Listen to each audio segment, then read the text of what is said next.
Partido de la U, unidos como debe ser.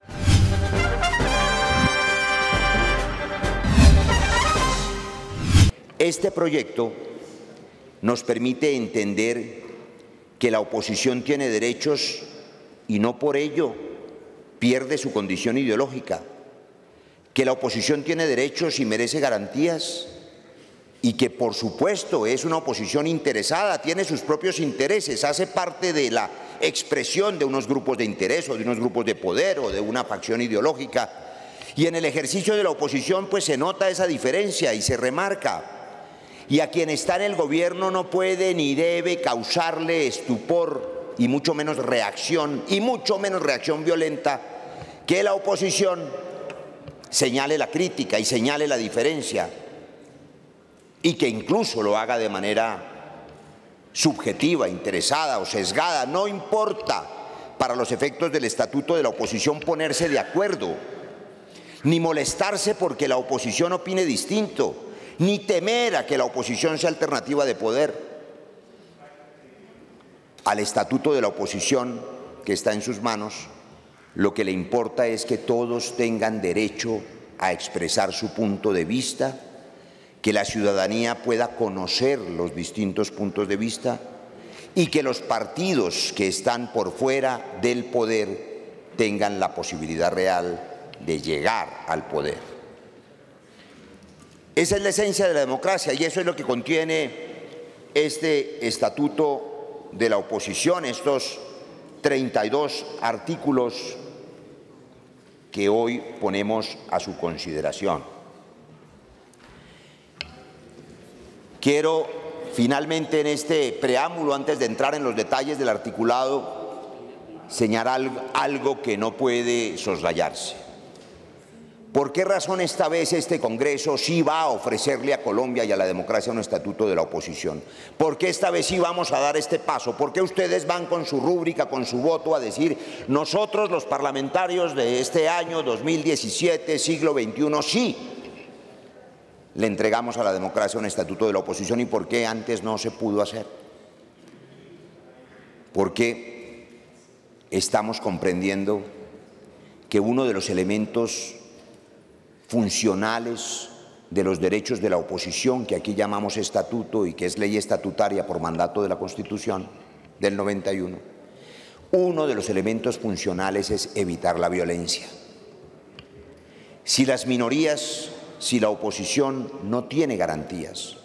si se ve atropellada, sometida, si se ve acallada, cuando no asesinada o amenazada,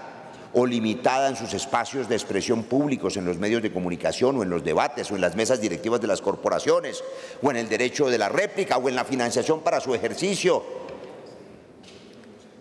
pues es mucho más fácil que en cualquier régimen la oposición ya no sea una oposición leal a la democracia, sino una oposición que algunos llaman oposición desleal, o dicho en mejores términos, una oposición antisistémica. Es bienvenida la oposición sistémica, es decir, un sistema democrático que concibe el derecho a oponerse con garantías, pero cuando no hay esos derechos, la oposición se vuelve una oposición contra el sistema. Y la oposición contra el sistema tiene dos expresiones, ambas indeseables. La peor, que la ha padecido Colombia, la oposición sangrienta, la oposición cruel, la oposición del terrorismo, del atentado, de la violencia, la oposición armada. Pero hay otra forma de oposición antisistémica que también hace carrera, que es pacífica, que es desarmada, que es respetable, pero que es indeseable, y es la oposición que concibe no que los gobiernos se equivocan, que por supuesto se equivocan, sino que el sistema todo es de tal putrefacción, que el sistema todo es un equívoco y tiene tantas fallas que hay que acabar con el sistema. Esa oposición antisistémica, populista, puede llevar a la destrucción de las instituciones, a la destrucción de los partidos, y sobre las cenizas de los partidos florecen esos regímenes populistas que terminan siendo autocráticos, que hoy van contra la política, es decir, contra el ejercicio de la democracia representativa, en nuestro caso, pero mañana irán contra los medios de comunicación y después irán contra la libre empresa y después terminarán imponiendo la autarquía. Este estatuto de la oposición es la forma correcta de ejercer el disenso en las democracias sin caer en la indeseable y cruel